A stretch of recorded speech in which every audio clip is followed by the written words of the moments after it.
Inihahandog ng lokal na pamahalaan ng Brooks Point sa ilalim ng tanggapan ng Punong Bayan at Municipal Information Office. Ang programa sa radyo tuwing Sabado, alas 11 hanggang alas 12 ng tanghali, ang impormasyon ng bayan para sa lahat. Hatid ng himpilang ito, ang impormasyon ng bayan para sa lahat. Impormasyon ng bayan para sa lahat. Isang mapagpalang umaga, bayan ng Brooks Point, lalawigan ng Palawan. Minsan pa, narito na po tayo sa ating bagong episode ng ating programang Impormasyon ng Bayan para sa lahat. At sabay-sabay po tayo napapakinggan sa 104.5 radyo natin Brooks Point, gayon din po sa 89.5 Radio Bandera Philippines. At sa lahat po ng nararating ng tinig na ito, isang mapagpalang umaga po sa ating lahat. Susunod na po ang ating Balitang Bayan. Mga balita sa loob ng bayan. Mga balitang dapat mong malaman. Balitang makatotohanan. Balita na ang direksyon ay pagunlad ng bayan. Balitang Bayan. Magandang araw ng Sabado. Ngayon po ay ika-8 araw ng Marso, taong 2025. Ako po si Kevin E. Alsagar mula sa Vito Pichaco Memorial National High School at kami po ang maghahatid ng makabuluhang balitang bayan na aming nakalap sa bayan ng Brooks Point ngayong linggo. Mga balita sa loob ng bayan. Mga balitang dapat mong malaman. Balitang makatotohanan. Balita na ang direksyon ay pagunlad ng bayan. Balitang Bayan.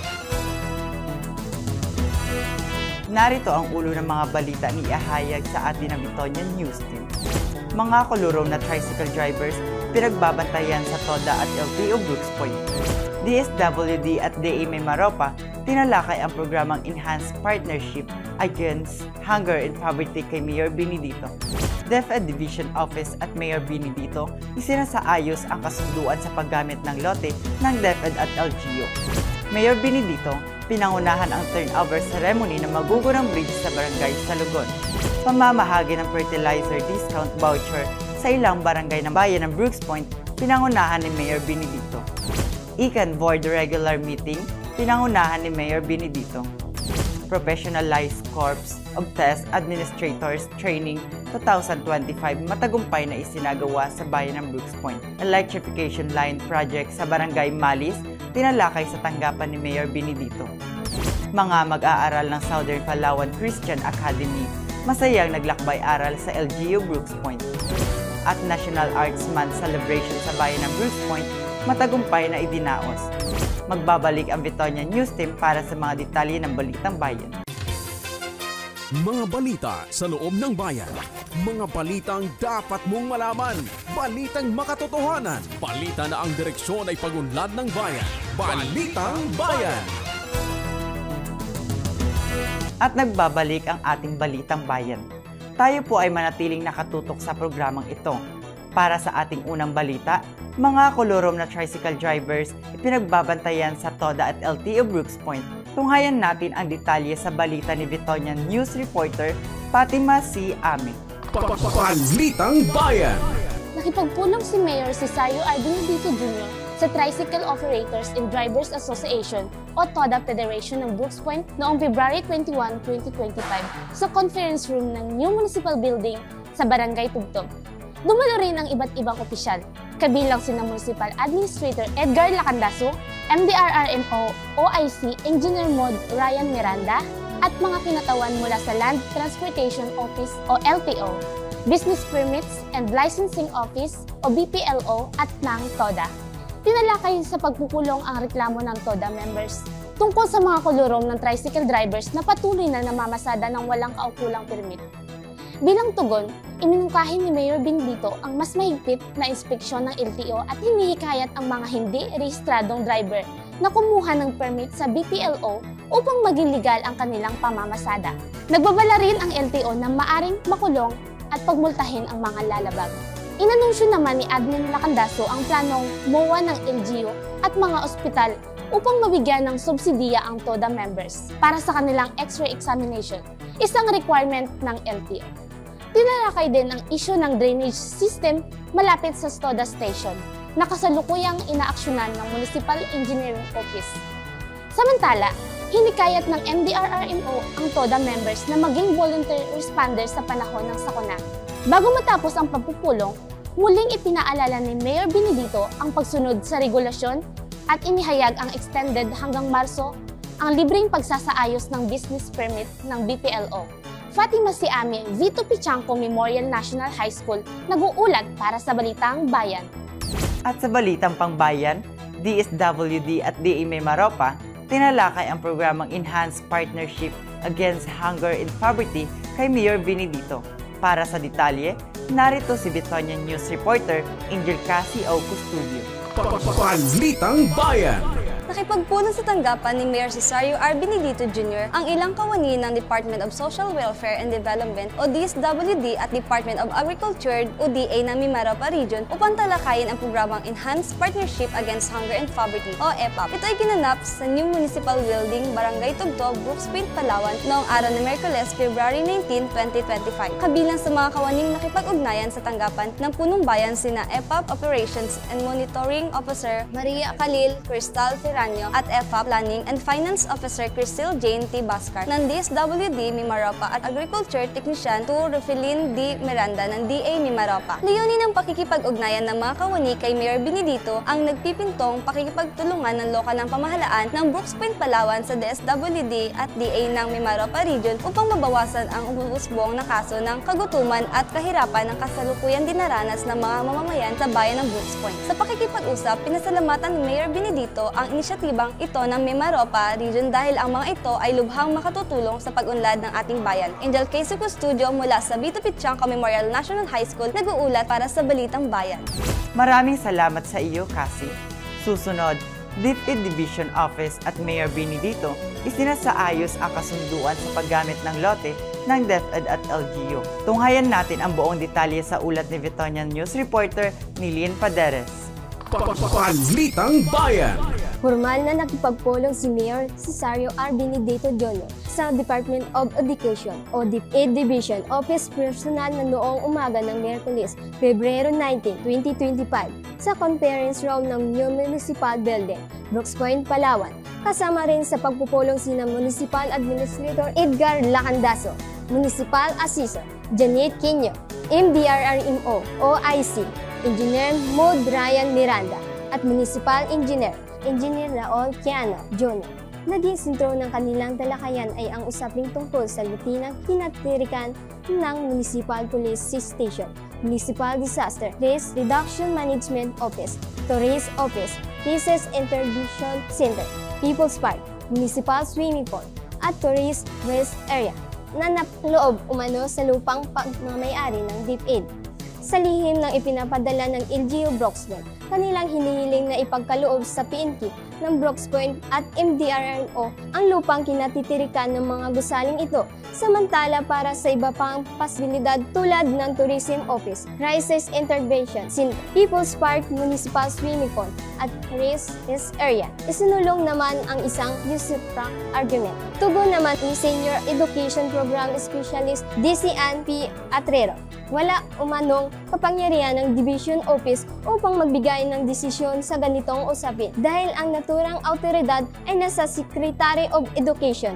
Gayunpaman, may mga kinakailangan dokumentong kailangang ihanda at ipasa sa itinakdang panahon upang may daan sa tamang proseso ang kahilingang ito. Dagdag pa niya, nagpapasalamat ang kanilang tagampan sa LGU Brooks Point dahil maayos at formal at dinadaan sa wastong proseso ang ganitong mga usapin. Sa uli, napagkasunduan na ihanda at isubmit ng LGU Brooks Point ang mga kinakailangang dokumento upang maisulong ang maayos na proseso ng kasunduan. Nilien Paderes, Vito Pichangco Memorial National High School, nag-uulat para sa Balitang Bayan. Salamat sa iyo, Nilien. Mayor Benedito, pinangunahan ang turnover ceremony na magugurang bridge sa Barangay Salugon.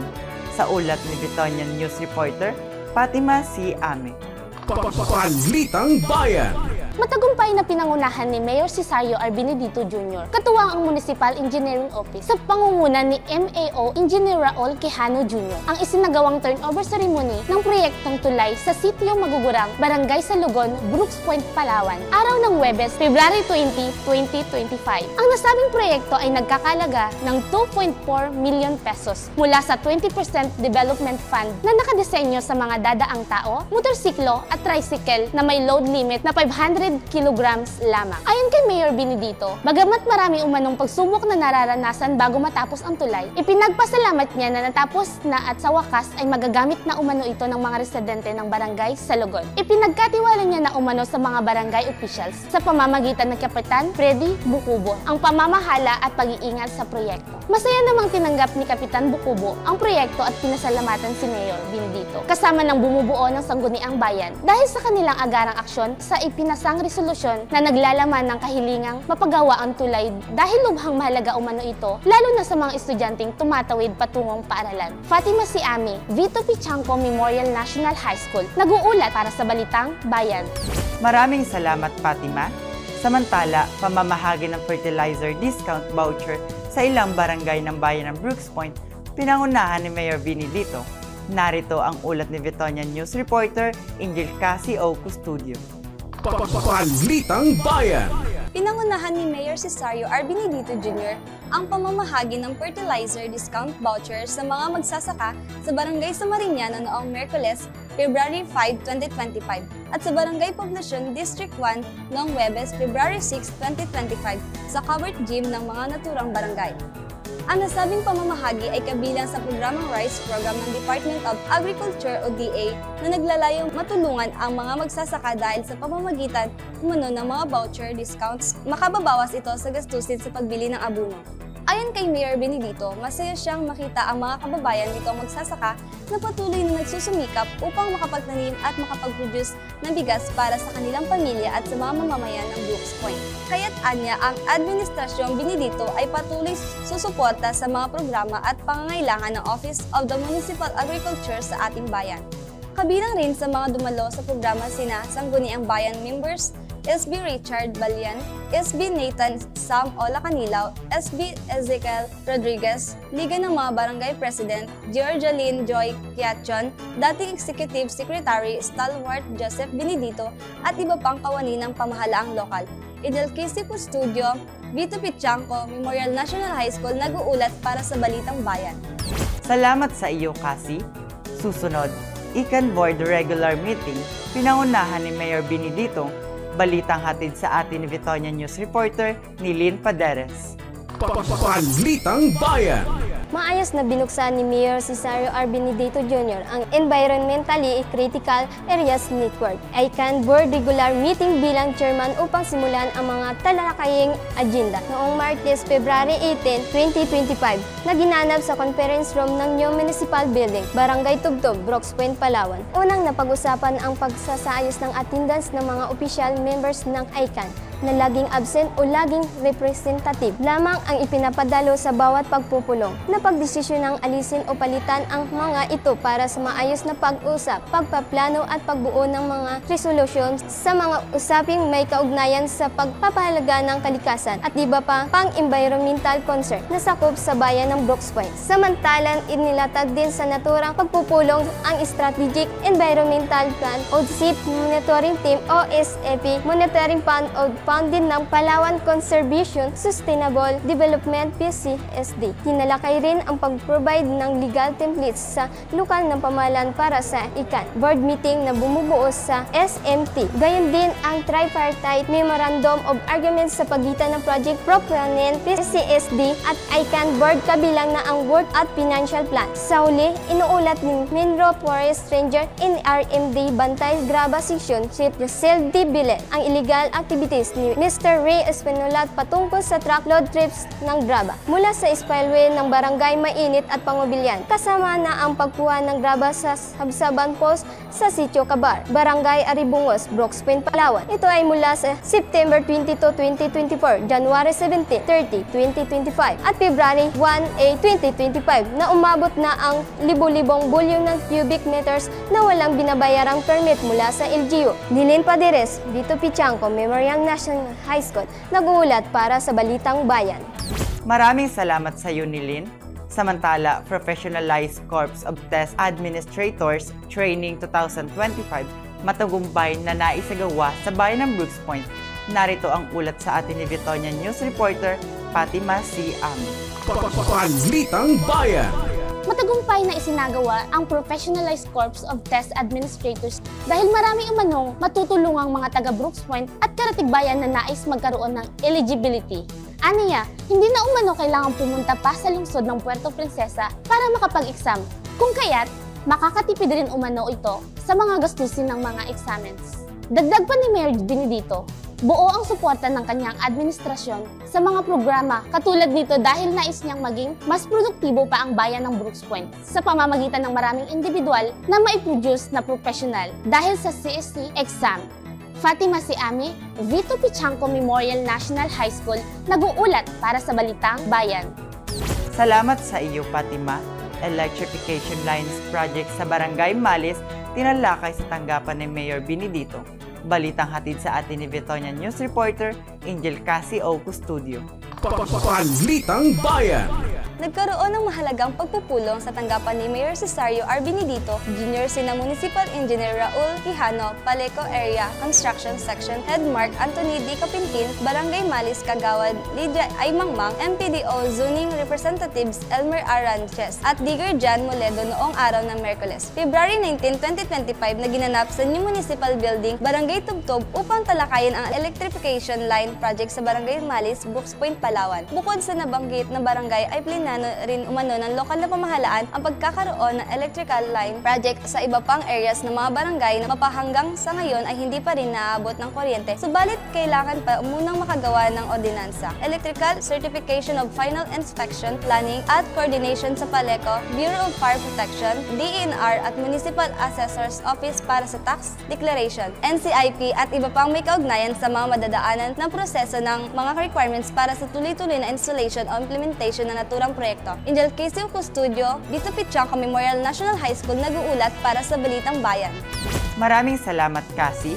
Susunod, mga mag-aaral ng Southern Palawan Christian Academy, masayang naglakbay-aral sa LGU Brooks Point. Ulat hatid ni Vitonian News Reporter Nilin Paderes para sa detalye. Balitang Bayan.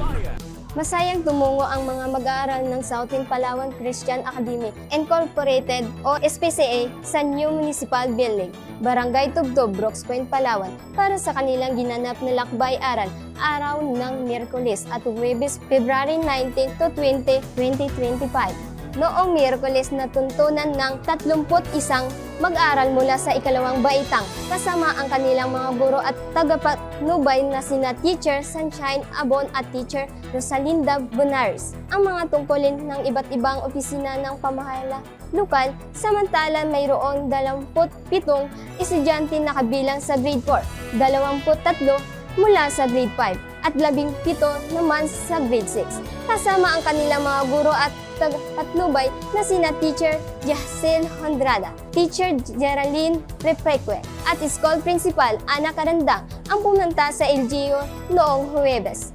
Sa panguna at gabay ni Administrative Assistant for Marian Bracuya, binisita ng mga estudyante ang Municipal Treasurer's Office, Municipal Assessor Office, Municipal Affairs Office, Municipal Social Welfare and Development Office, Municipal General Services Office, Office of the Municipal Vice Mayor at Office of the Municipal Mayor, kung saan sila ay tinuruan ng mga kawani ng mga nabanggit na departamentong sa mga tungkulin ng kanilang opisina.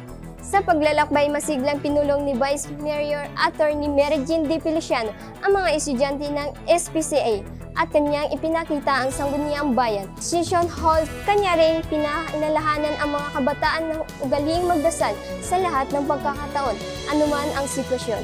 Masaya ring nakadaupang palad ng mga estudyante si Mayor Cesario R. Benedito Jr. sa pagtatapos ng kanilang lakbay-aral. Ayon kay Mayor Benedito, ang lakbay-aral sa LGU ay magandang oportunidad para sa mga kabataan dahil tinuturo nila ang mahalagang tungkulin ng bawat opisina ng pamahalang lokal.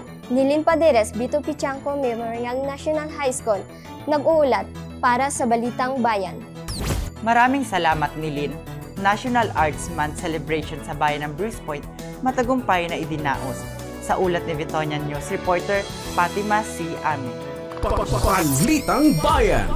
Matagumpay na ipinagdiwang ng mga young artists sa bayan ng Brooks Point ang selebrasyon ng National Arts Month noong Lunes, February 24, 2025 sa Octagon Plaza, Barangay Poblacion, District 2, Brooks Point, Palawan. Ang nasabing programa ay pinangunahan ng Municipal Tourism Office o MTO sa pangunguna ni MTO Arlene Piramide at ang Artist Guild of Brooks Point o AGBP sa pamumuno ni Raylab Jan Arellado. Tampok sa programa ang Pulang Tula o Foam Making Contest, Tiktropa Dance Challenge, Bigkas ang Bayan, Tulakoy sa Sambitin, at Plein Air Painting Contest na masayang nilahukan ng mga estudyante, out of school youth, at mga interesadong kabataan ng bayan ng Brooks Point sa nasabing patimpalak. Bukod dito, nagpamalas rin ng iba't ibang paaralan sa bayan ng Brooks Point ng kanilang talento sa pagsayaw at pagkanta. Masaya ring dumalo si Mayor Cesario R. Benedito Jr. at ang Sangguniang Bayan member, Konsihal Nathan Sam Ola Canilaw sa programa at nagpahayag ng suporta sa mga kalahok ng National Arts Month Celebration 2025.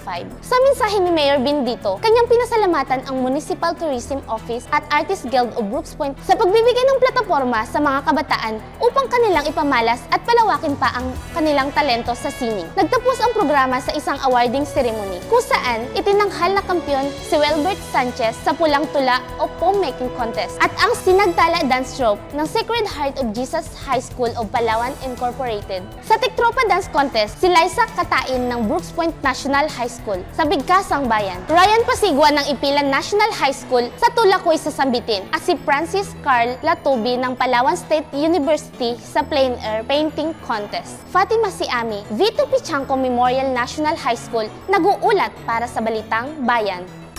Maraming salamat, Fatima.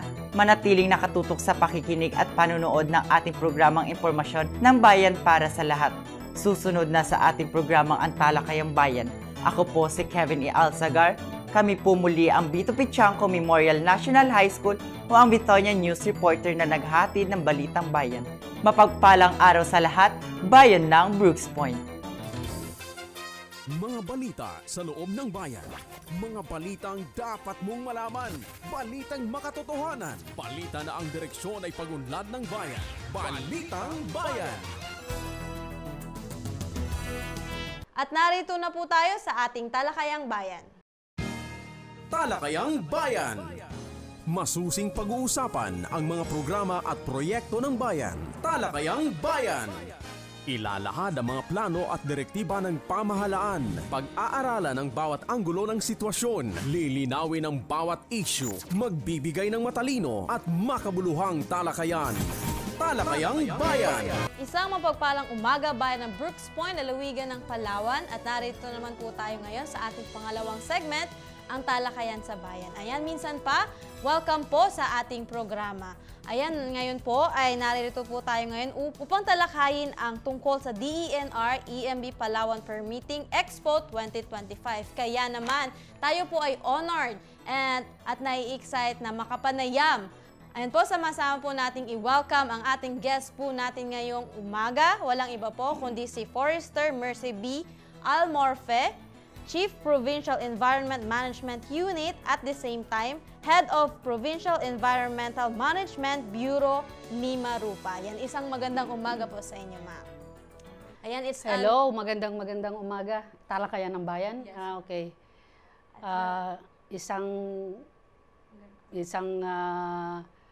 Tao dito, nakakatuwang oportunidad na maimbitahan sa inyong programang ito na kung saan ay maipapabahagi namin sa mamamayan ng Brooks Point ang isa sa mga programa ng EMB DNR. At nagpapasalamat din po kami, ma'am, sa agarang pagpapaunlak po ng aming invitation despite po ng napaka-busy nyo pong schedule. Ayan, di na po natin patatagalin para po sa unang katanungan. Ayan, ma'am, maaari nyo po bang ibahagi sa ating mga tagapakinig kung ano po ang DENR EMB Palawan Permitting Expo 2025 at ano po ang layunin nito? Okay. Itong aming ginagawang activity na ito, no, sa ilalim ng DENR EMB, ay isang direktibang o kautusan mula sa ating DENR, sa ating top management, na yung tinatawag nating one-stop shop, no? Na I'm sure ginagawa din ng mga local government units, ano. So ang sa amin namang version ay Permitting Expo. Ang layunin nito ay bringing the EMB or the DENR in general closer to the community, to the people. Since ang aming provincial EMB office ay located sa Puerto, so minarapat namin na kahit papano sa ganitong paraan ay maibsam namin yung sacrifice ng ating mga commercial establishment owners na pumunta sa Puerto at doon mag-inquire o mag-apply ng mga applicable permits para sa kanilang mga commercial establishments. So ito ay dahil nakita namin na maganda yung feedback dahil tulad ngayon first time ay maraming attendees, no? First time po ito. Ay first time sa South, no? Baka ito yung magiging quarterly activity na din namin with the help and support of LGU concern. Yun, nakakatuwa naman po, ma'am, na ito po pala yung first time dito po sa South. Kaya napakaganda po ito, ma'am, na nailalapit po yung serbisyo nyo dito sa ating mga kababayan. Ayan, ano po ba ang kahalagahan ng Permitting Expo sa kalikasan ng mga bayan, ma'am? Aba, ang EMB, no, kami yung ahensya, ang mandato namin ay all about preventing or controlling the pollution. Pollution in terms of air, water, sa ating mga water bodies, sa ating soil, ating land, no. So kung ang forestry, no, under the DENR ay sila ay mas kilala doon sa pagpapatitulo, sa punong kahoy, pangangalaga ng punong kahoy, pagtatanim. Ang EMB, kami naman is all about pollution abatement, no. So paano namin ginagawa 'yon, ano? Syempre may mga regulation tayong pinapairal upang ang commercial establishments o mga proyekto na pinaiiral ng ating mga kababayan, habang sila kumikita, yung kanilang mga pollutants, no, papunta sa ating hangin, sa tubig, sa ating soil, ay nare-regulate natin. Kasi meron tayong mga standards, air quality standards, water quality standards, na masisigurado natin na hindi sila lumalampas doon sa tolerable limit na kailangan nilang ilabas from their establishments. Thank you, ma'am. At lahat po kami ay natututo. Akala ko po noon is yung DENR, siya din po yung in charge po sa mga ganong bagay, hindi rin po. Okay. Ang DENR kasi yan ang kumbaga yan ang umbrella organization ng EMB, Environmental Management Bureau, ng Mines and Geosciences Bureau, merong research, merong, so maraming mga line bureaus under the DENR. So isa kami sa line bureau, Environmental Management Bureau, focusing on pollution. Ayan, ma'am, nabanggit niyo po kanina na ito po yung first time dito po sa South. So kailan po ba nagsimula at ilang beses na po naisagawa ang Permitting Expo at ano-ano pong bayan sa lalawigan ng Palawan ang mayroong Permitting Expo? Okay, nilaunch siya ng aming regional office last year, no? So last year, ang una naming tinarget na makapagserbisyo via Permitting Expo namin ay yung San Vicente, no? Yung mga tourist destinations, siyempre, kasi maraming mga establishmento. Kung maraming mga establishmento, di ang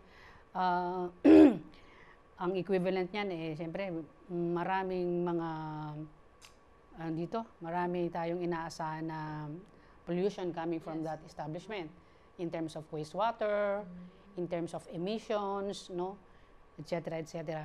So, yun ang aming una, yung mga tourist destinations. I think, if I'm not mistaken, that was the fourth quarter of 2024. At ngayon ng year na ito, inumpisahan namin sa South, dito sa Brooks Point. Opo. Pababa po, ma'am, ng Sabalaba. Ayan. Sana kung yung mga local government, kasi ikino-coordinate namin sa mga LGUs to, hindi kami basta sumusulpot. Kasi kailangan namin ng assistance ng LGUs. Bawa, kahit man lang in terms of the venue. No? Ganun. Thank you, Mas ma'am. maganda nga kung meron na ding food. Merienda, ma'am, no? Merienda man lang. Lunch. Pero it's okay. Kung wala, basta yung venue sana meron. Ayan, thank you, ma'am. And sino-sino po ba ang target ng Permitting Expo? Siyempre, yung ating mga commercial establishments. Establishment na kino-commercial, yung kanilang business, siyempre, yung kanilang, lalo na sa mga, yun nga, sabi ko, sa mga tourist destinations, kasi yan yung may mga madalas, kumbaga, in terms of pollutants, mas nangingibabaw yung kanilang generation, no? Like dito sa South, di ba? Dito yung ating mga minahan. So, kanina meron kaming participant from mining project. So, may mga question din siya about permitting. Yes, ma'am. So, ano-ano po ba yung mga establishmento ang dapat kumuha ng permit, ma'am? Basta, kasi meron tayong kategorya, no? Meron tayong 4 na mandato na pinapairal, no? Meron tayong PD 1586, Environmental Impact Assessment System. So, ito yung mga proyekto na nire-require namin ng pagkuha ng Environmental Compliance Certificate, no? Base sa kanilang scale ng kanilang project, pagpasok sila sa aming threshold, no, na kailangan silang mag-secure ng ECC. On the other hand, kung ang mga project naman nila ay hindi pasok doon sa aming delimitation o threshold, nag-i-issue rin naman kami ng Certificate of Non-Coverage. Ibig sabihin, exempted sila from securing that because, kumbaga, small scale lang yung kanilang project. However, hindi ko mo sila exempted sa pag-secure ng ECC, hindi na sila kukuha din ng ibang environmental permits. They may be exempted from securing ECC, pero they are not exempted from securing other permits like permit to operate. Kung sila ay may mga equipment na nag-i-emit nag-i-emit, no? Like generator sets, no? Yung mga power plants na yan, mga boilers, yan. And then, dahil lahat naman ng establishmento na kino-commercialize ay gumagamit ng tubig, nagkakaroon sila ng wastewater. So, nire-regulate namin din yon sa pamamagitan ng pag-issue o ng discharge permit. No? Ibig sabihin, pinapayagan namin silang mag-discharge, mag-dispose ng maruming tubig, provided na yung tubig na kanilang itatapon ay pasado sa water quality standard natin, yung effluent standard natin. Kasi otherwise, kung di natin i-regulate yon, tapon na lang tayo tapon. Isang ba ang final destination ng ating wastewater? Sa ating water bodies. So, kung walang magre-regulate, ay baka pagdating ng panahon talagang wala na ding mga yamang dagat na mabubuhay sa ating mga water bodies. So, we regulate disposition or discharge of water, wastewater. So, kapag nag-i-inspection kayo ng ganyan, ma'am, personal nyo pong pinupuntahan yung establishment nyo? Naman, oo. May mga staff kami na trained to monitor the compliances of our commercial establishment, of our project proponents, based on the issued permits sa kanila ng EMB. Kasi bawat permit o clearance na binibigay namin, may kaakibat yun ng mga conditions for them to follow. And the bottom line objective is to regulate or to prevent pollution. Ayan, ma'am, dahil nabanggit nyo po yung mga standard na yun po na sa water and sa air din po. Ayan, maaari nyo po bang i-discuss po sa amin yung pamantayan ng DENR upang mabigyan ng agarang permit ang isang negosyo or establishment po or commercial? What do you mean pamantayan? Yung standard, ma'am, halimbawa, dapat makapasa po sila sa ganito. Okay. Kung in terms of, halimbawa, sa discharge, okay, pag-apply ng discharge permit, kagaya na sinabi ko kanina, meron tayong, anong tawag dyan, effluent standard. Pag sinabi natin effluent, yun yung wastewater coming out from the establishment. So, bago natin yan bigyan ng permit, may analysis yan. Kailangan makita through laboratory analysis that yung mga parameters na kinakailangan sukatin, alamin, pasado. Say for example, meron tayong mga parameters na normal na tinitingnan. Like phosphate, BOD, yung biological oxygen demand, dissolved oxygen, yung pH, total suspended solids, yan. Yung mga parameters namin yan, nitrate, na may kanya-kanyang hangganan or na standard na dito ka lang. Kailangan pag kinuhanan ka namin ng sample, wastewater, at dinala sa laboratory at sinet na ganun lang ang dapat lumabas na sukat, hindi ka na tataas doon. No? Kailangan mas pababa pa nga doon. Ibig sabihin, pasado. Karapat dapat i-dispose o i-discharge doon sa water body kung saan mo intention siyang itapon. Kasi yung water body na identified na pagtatapunan, kung halimbawa ang kanyang, kasi ang ating mga water body may classification din yan eh. So dapat yung katangian ng classification niya ay katanggap-tanggap yung itatapon mo sa kanya. Kumbaga sa para hindi niya isuka. No? Tanggapin niya dahil, kapanalig. Di ba? Kapanalig itong wastewater nito, pasado, tatanggapin kita. So, parang gano'n. So, yung, ito ma'am, yung permit na to, renewal ba ito tuwing taon-taon gano'n? Taon-taon. Yung mga 4 na permits and clearance namin sinasubmit, may kanya-kanyang time frame. ECC, yung Environmental Compliance Certificate, one-time application yan. Okay po. It's lifetime. Oo. Pero, may mga conditions din dyan na, may mga pagkakataon din na nakakancel namin yan if in accordance with our MC05 series of 2014 na magiging null and void lang ang ECC kung upon issuance after 5 years hindi mo siya nagamit, no?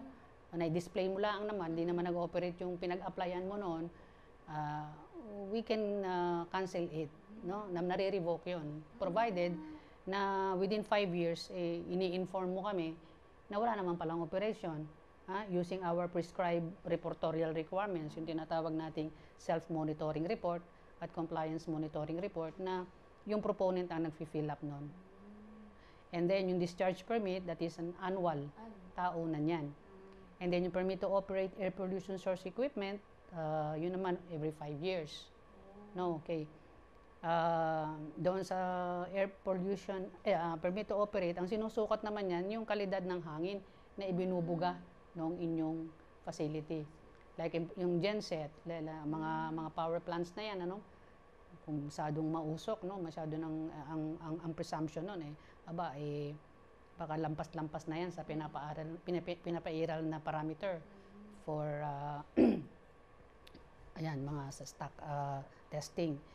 And then we have kung nagge-generate ka rin ng mga hazardous wastes, yung mga mapanganib na wastes, kasi meron tayong mga mapanganib na wastes. Pag sinabi natin mapanganib na haz waste, yan yung mga flammable, corrosive, yung nagre-react, yan, toxic, yun yung mga klase ng basura na hindi natin dapat inihahalo dun sa mga ordinary solid waste natin.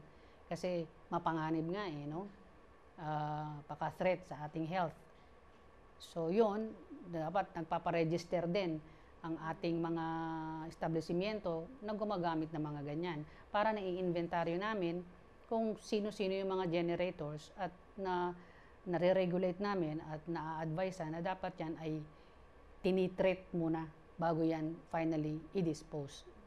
Actually, lahat ng buildings, lahat ng even offices like us, tayo, kahit na ang LGU, dapat meron ding mga ganong permits. Talo kung meron kayong generator set o kaya gumagamit din kayo ng tubig, kailangan may discharge permit din kayo. So, kami bilang example na lahat na walang exempted when it comes to protecting our environment, kami mismo sa EMB ay may mga permit din. May ECC kami kasi may laboratory kami. No, meron kami permit to operate kasi may genset kami. May discharge permit kami kasi merong kumagamit kami ng tubig through our comfort rooms, no? And then meron kaming hazardous waste ID rin kasi may laboratory kami na nagge-generate ng mga chemicals yun nga may mga waste, hazardous waste by using our laboratories. Ayan, ma'am. So, kung renew, taon-taon po siya nire-renew. Halimbawa, ma'am, yung isang establishment, parang, yun nga yung sinabi niyo, lumagpas po siya dun sa standard. May posibilidad po ba na may pasara yung establishment po na yun? Or ma-revoke po yung may certificate? proseso. Oh, of course, kaya nga meron tayong regulasyon, meron tayong environmental laws para ma-regulate natin yung mga ganyan at yung layuning mapanatiling malinis ang ating kapaligiran, mapairal natin. Of course, may proseso naman, bago dumating sa closure, pagsasala, pag-i-issue ng cease and desist order, may proseso yan. So, una, siyempre, minomonitor natin yan mga yan. And then, if we found out na hindi sila compliant on the conditions sa mga permits na in-issue natin sa kanila, they will be notified by issuing notice of violation. Though in the notice of violation, nakalagay doon kung ano ang kanilang mga conditions na na-violate. And then they are given ample time to justify in writing why they should not be liable or why they should not be penalized in accordance with the existing law. And then, kung matigas ang ulo nila, hindi nila sinusunod yung advice namin, hindi sinagot yung aming notice of violation, we could compel to issue them cease and desist order. No? Mapasara yung kanilang establishmento. Not necessarily the establishment, but yung cause ng pollution. Say, for example, kung yung wastewater mo, yung dahilan kung bakit napopollute yung katabing water body, kung meron kang outlet for that, yun ang isasara natin. No? Kasi hindi ka pwedeng mag-dispose. Kasi, violator ka. Hindi mo na ipapasa pa yung parameter ng wastewater. So, yun, ganun. Yun, thank you, ma'am. Napaka-informative po ng ating pag-uusap na ito. Ayan, ma'am. So, magkano po ba yung gagastusin ng ating mga kababayan sa pagkuha ng permit sa DENR? Depende sa anong permit yung ina-applyan. But rest assured na kung ikaw mismo ang gagawa o mag-a-apply online, mga regulatory fees lang, filing fee lang ang iyong babayaran. So, say for example, sa ECC application namin, more or less 6,000 pesos. Sa mga permits namin, like yung permits namin, pinakamababa, sa permit to operate, 2,000, ganun, 2,000 plus, ganyan. Depende sa, kung meron niya kasing, kung permit to operate, usually 5 years yan eh. Kung 2,000 yung pinaka-basic mo, for 5 years, ita-times mo na lang sa 5 yon. So, ganun. Sa pagpa-accredit naman ng PCO, kasi kailangan kasi lahat ng establishment may pollution control officer eh. Importante yon. Kasi dapat kami at yung establishmento through their designated or appointed pollution control officer, dapat anong tawag dito? In the same tune. Na lahat ng sinasabi, pag napunta kami sa establishmento, ang unang hinahanap namin PCO eh. Kasi we speak the same language. Kasi ititrain namin siya eh. So kapag nag-appoint ang establishmento ikaw na ang magiging pollution control officer, ititrain namin yan ng 4 na batas. No. So pag na-train namin yan, may periodic monitoring kami, pupunta kami sa establishmento mo, siya ang una naming hahanapin kasi siya ang na-train namin. Para yung kung anong tinatanong namin, alam niya. No? Say for example, ang dami naming mga acronyms. No? O, di ba? Bawa, pag hinanap ko si PCO, walang PCO doon sa establishment. Andiyan po ba si PCO? Walang PCO. Ano yung PCO? O, di kausap ko na si PCO. O, nagsasubmit ka ba ng SMR? Ano po yung SMR? Yung self-monitoring report. So that is why very important that every establishments ay mag-designate ng pollution control officer so that habang kami ay nagmo-monitor sa kanila once a year, siya yung unang-unang hinahanap namin because we speak the same language. Yan, thank you, ma'am. So hanggang kailan po natin isasagawa ang permitting expo na ito? At saan po yung susunod yung destination? Hanggat programa yan ng DNR na to bring the services to the grassroots of the community, di ko-comply lang tayo. So magtuloy-tuloy ito, ma'am, hanggang... Sana very cooperative din ng mga local government units. Nabigyan kami ng venue na spacious, tapos papameriendahin yung yung participants. Okay, sana. Thank you. Oo nga, ma'am. Ay, first time naman ito, ma'am, baka susunod. May merienda. Ako na lang muna nga sumagot ngayon. Ay. Nakita ko kasing successful. Eh di sige. Oh, yes, ma'am. Bunot bulsa lang muna. So marami po ngayon, ma'am, no? Maraming pumunta. Oo. Kahit first time po. Kahit first time. Naka 100 plus kami. Wow. Diba? Ay, ang ina-expect namin, siyempre, ang mga tao, pag pinatawag mo kasi, at balitaktakan lang, unless may ayuda ka ibibigay, pupunta yan mga yan. Pero kung balitaktakan lang, ay nako, real talk lang. Pero tuwa kami. Lumampas kami sa 100. Expectation ko, marami ng 50 eh. So, nagpapasalamat ako sa office nyo, nagtulong kayo na maikot yung mga yan, yung mga natin. Na-postpone nga ito dahil masama ang panahon last week. Ngayon, yung nakausap ko, sabi, yun nga, ma'am, paano yan? Walang pasok, tapos maulan pa, ganito. Sige, i-reschedule na lang po namin. Ay sabi natin. Sabi nung nakausap ko, pero hindi ko po papangako na nababalik yung mga tao na anuhan. Kasi siyempre, baka mag-iba ng mood nila. Ay, di bale. Gagawa kami ng paraan para maanuhan sila kahit paikutin ko yung staff ko. So, nagpalagay na, ewan ko, kayo ata yung naglagay ng pabati doon? O yung staff ko? Baka staff ko, napabatid na ngayon matutuloy. Yes. Ayan, so ma'am, sabi niyo quarterly na ito, ma'am, no? So sana. Basta yung lahat ng LGU na re-requestan namin, mabibigyan kami ng venue. Walang problema. Next month, ma'am, dito pa kayo. Next quarterly, so mga May. Siguro, sa iba naman siguro, baka Batarasa. Wag lang sa Balabak, ha? Ay, ma'am, maraming buhaya doon. Wag doon. Ayan, ma'am, nasa dulo na po tayo ng ating programa. Ayan, so may mga nais pa po ba kayong iparating sa ating mga kababayan na sa inyo na po ang pagkakataon? Okay. Ito ba yung programa ninyo? Ito ay araw-araw? Sa Sabado po. Tuwing Sabado. Ini-air sa? Tuwing Sabado po, 11. TV o Facebook lang? Facebook at radyo Facebook. po. Radyo? Sa radyo? Yes po. Talaga? Anong radyo natin? 104.5 radyo natin. Okay. Radyo Banera. So, mapapakinggan ito, full coverage? Yes, Aba. Pwede ako mag-shoutout. Sure, ma'am. Charot lang. Hindi, unang-una, okay, salamat ng marami, paka-bless naman namin, na nabigyan na kami ng venue, magandang panahon. At ngayon, na-interview pa ang lola nyo, na bakala mo, artista, no? Salamat sa pagkakataong ito na maipalaganap namin, ng EMB, yung aming programa na maibaba, no?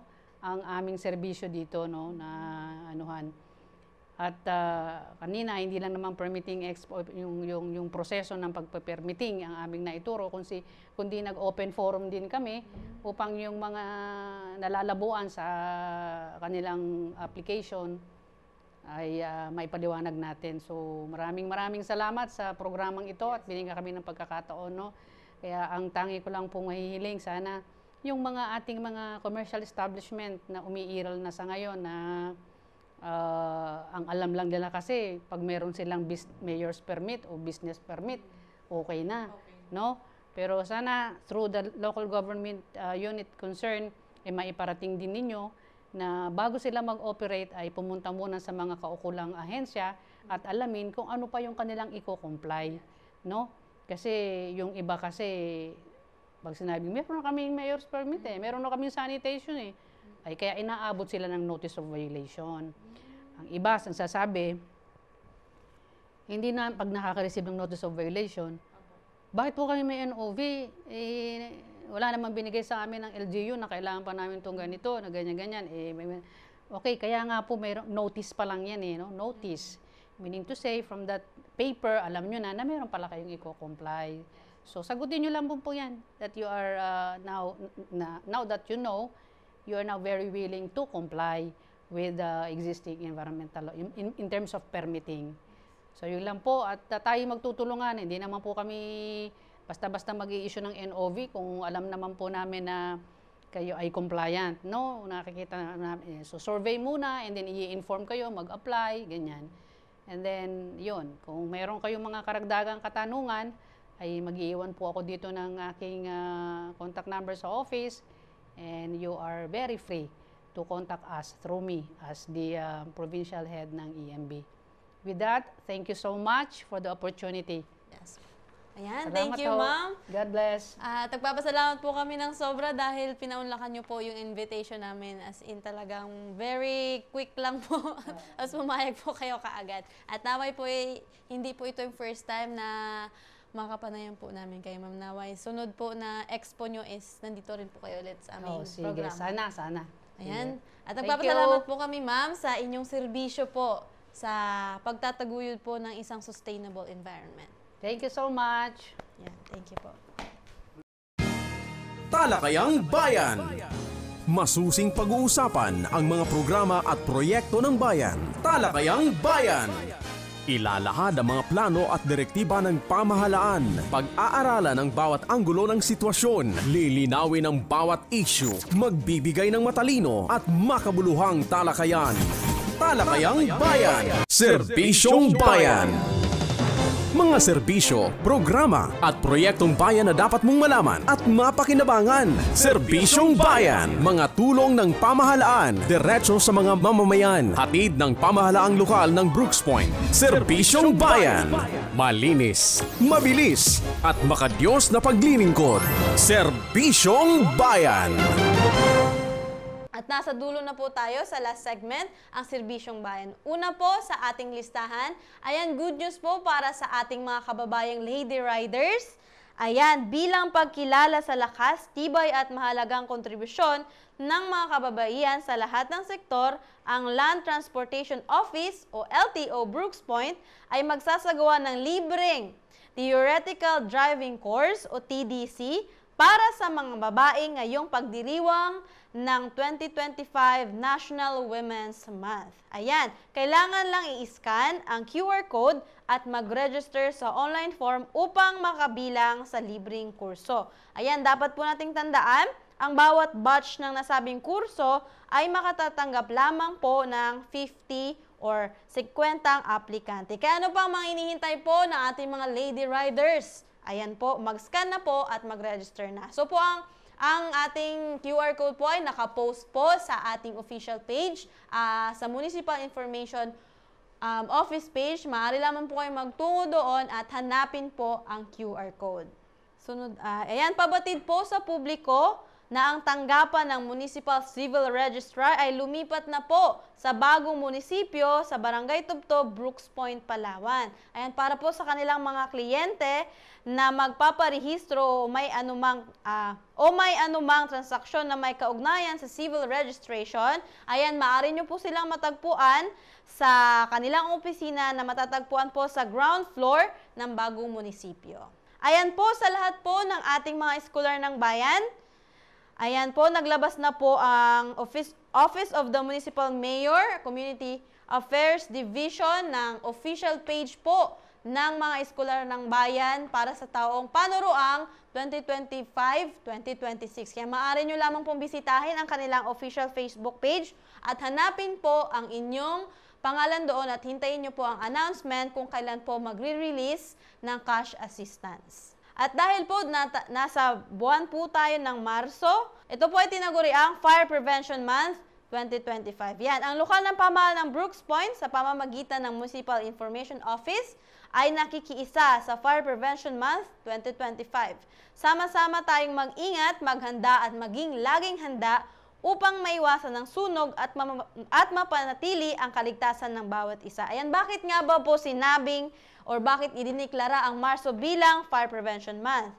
Ayan, itinalaga ang buwan ng Marso bilang buwan ng pag-iwas sa sunog dahil ito ang panahon kung kailan madalas tumataas ang kaso ng sunog sa bansa. Dahil sa mainit at tuyong klima ng tag-init, mas mabilis kumalat ang apoy lalo na sa mga bahay na gawa sa light materials. So, ipinatupad ito sa bisa ng Proclamation Number 115A 1996 upang mapataas ang kamalayan ng publiko sa kahalagahan ng fire safety at prevention. Ayan po, sa kaalaman po ng lahat, nag-lift na po ang pag-asa at tayo po ay kasalukuyang nasa dry season na po. Kaya tayo pong lahat mag-ingat sa sunog dahil mas madaling kumalat po ang apoy na lalong-lalo na po ngayon ay tagtuyot na. Ayan, hindi lang po Fire Prevention Month ang ating sineselebrate sa buwang ito dahil ang Marso rin po ay buwan ng mga kababaihan. Ayan, magsama-sama tayong ipagdiwang-diwa ng pagiging babae, mas inklusibo, makabuluhan at puno ng pagmamahal. Ang lokal na pamahalaan ng Brooks Point sa pangunguna ni Mayor Cesario R. Benedito Jr., Vice Mayor Attorney Mary Jean D. Feliciano kasama ang buong Sangguniang Bayan at ang Municipal Information Office ay bumabati sa lahat ng kababaihan ngayong buwan ng pagkilala at pagpapahalaga sa kanilang mahalagang papel sa lipunan. Sa lahat ng babaeng kumikilos sa bawat sektor, aangat ang bukas para sa bagong Pilipinas.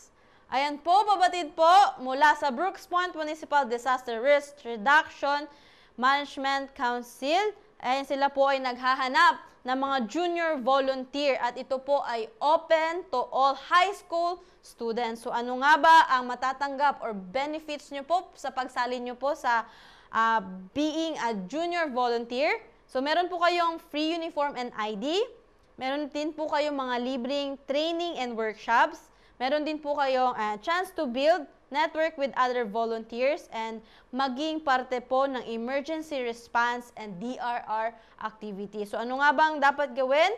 Ayan, maaari lamang po kayong mag-scan dito po sa QR code po na pinost po ng MDRRMO sa kanilang FB page. Ayan, kung nais nyo po sa mga lahat ng ating mga kabataan ng maging parte ng emergency response at DRR activities, ayan po, mangyari lang po na mag-scan at mag-register po kayo sa inilaang QR code para po sa pagiging junior volunteer.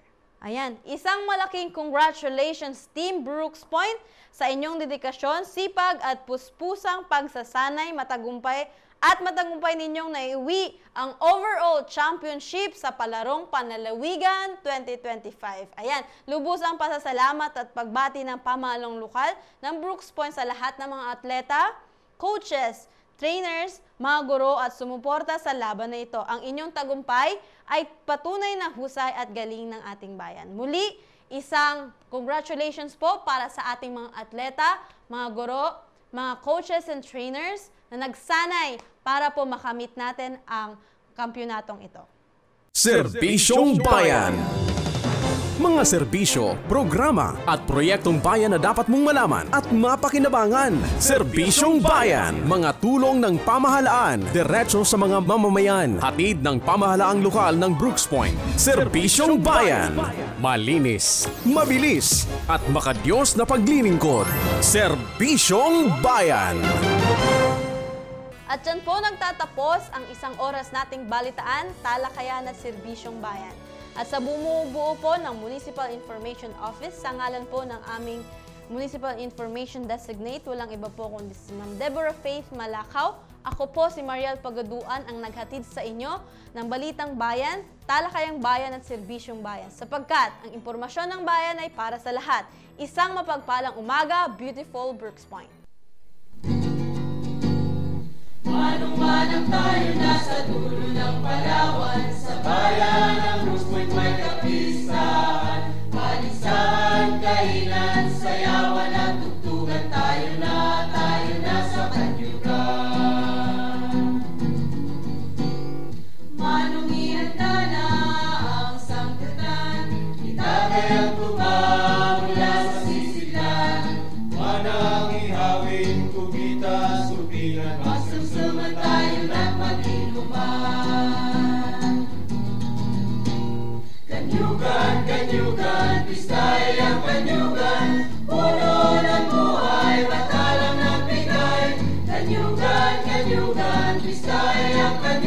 kanyugan, puno ng buhay, batalang nagbigan. Mula bunot at kobra, huling at ang walis, sa pagkain at sabon, tupa maging langis, ang tahanang niyari sa pawid ng kamay, ito'y handog ng puno ng buhay. Kanyugan, kanyugan, twistay ang kanyugan, puno ng buhay, batalang nagbigay. Kanyugan, kanyugan, twistay ang kanyugan, puno ng buhay, batalang nagbigay.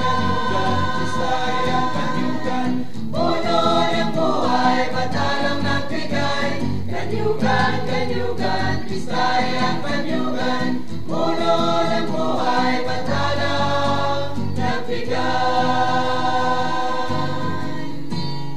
Manong-manang tayo na sa dulo ng Palawan, sa bayan ng Brooks Point may kapistahan, paligsahan, kainan, sayawan at tugtugan, tayo na sa kanyugan.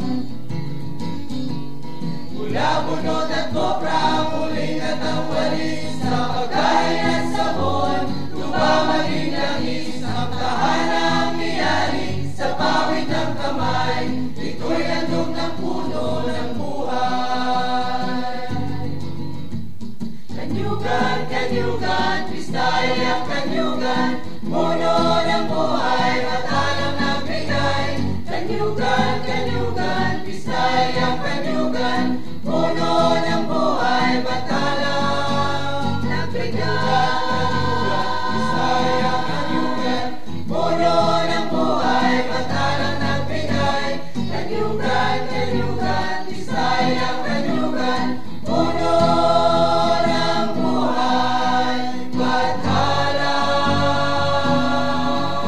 nagbigay.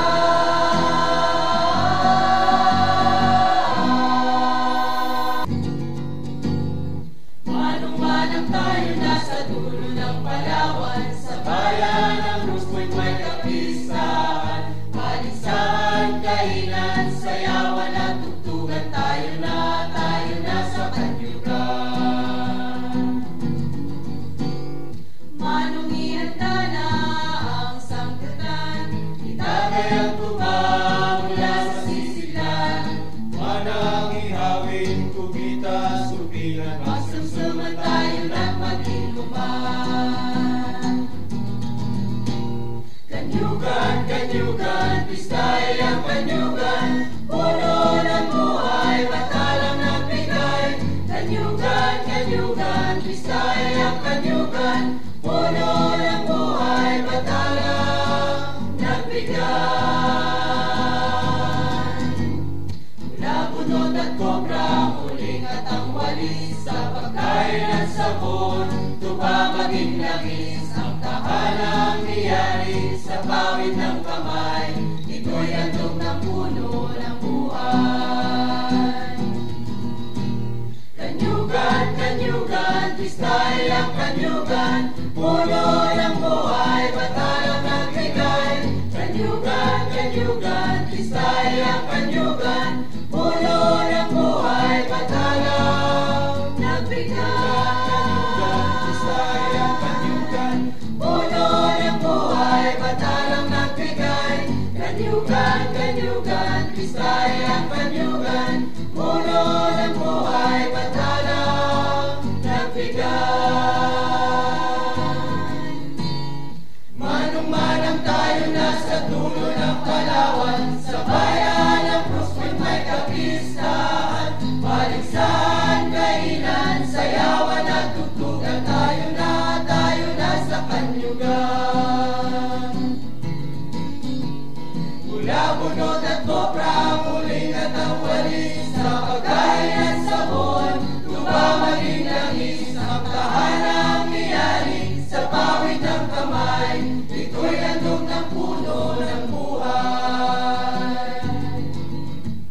Kanyugan, kanyugan, twistay ang kanyugan, puno ng buhay, batalang nagbigay. Kanyugan, kanyugan, twistay ang kanyugan,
muling at ang walis sa pagkain at sabon, tupa maging langis ang tahanang niyari sa pawid ng kamay. Ito'y handog ng puno ng buhay. Kanyugan, kanyugan, pistay ang kanyugan, puno ng buhay, batalang nagbigay. Kanyugan, kanyugan, pistay ang kanyugan, puno ng buhay, batalang nagbigay.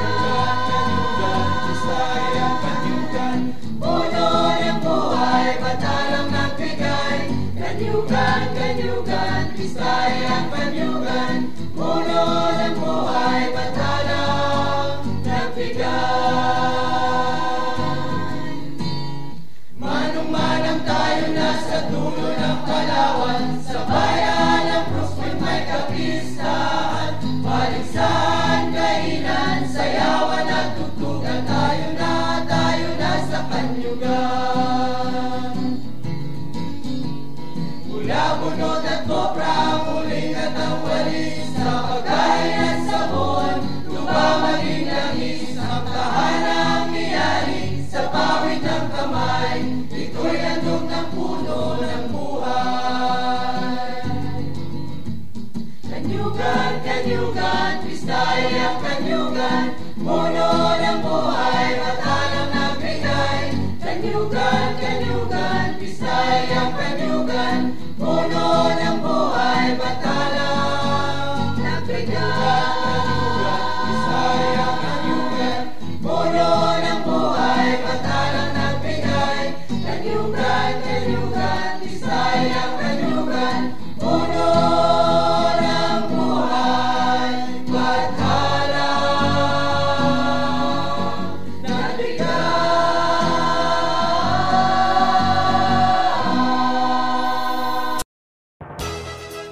Inihahandog ng lokal na pamahalaan ng Brooks Point sa ilalim ng tanggapan ng Punong Bayan at Municipal Information Office ang programa sa radyo tuwing Sabado, alas 11 hanggang alas 12 ng tanghali, ang impormasyon ng bayan para sa lahat. Hatid ng himpilang ito, ang impormasyon ng bayan para sa lahat. Impormasyon ng bayan para sa lahat.